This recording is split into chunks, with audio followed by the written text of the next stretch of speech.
साहिर लुधियानवी के बेहतरीन अशार।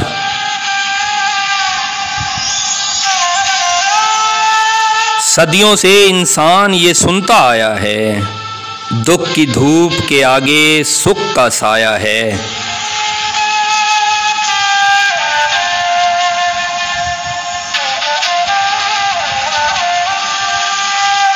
झूठ तो कातिल ठहरा, इसका क्या रोना, सच ने भी इंसान का खून बहाया है।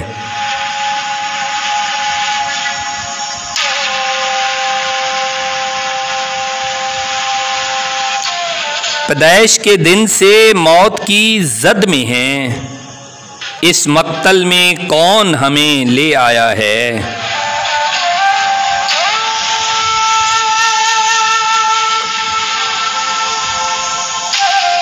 बहुत घुटन है कोई सूरते बयान निकले, अगर सदा न उठे कम से कम फुगा निकले।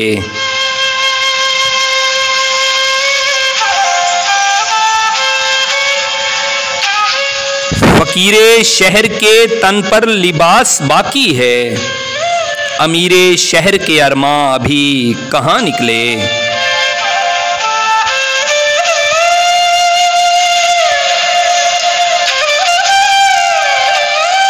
ये ज़मीं जिस कदर सजाई गई, जिंदगी की तड़प बढ़ाई गई।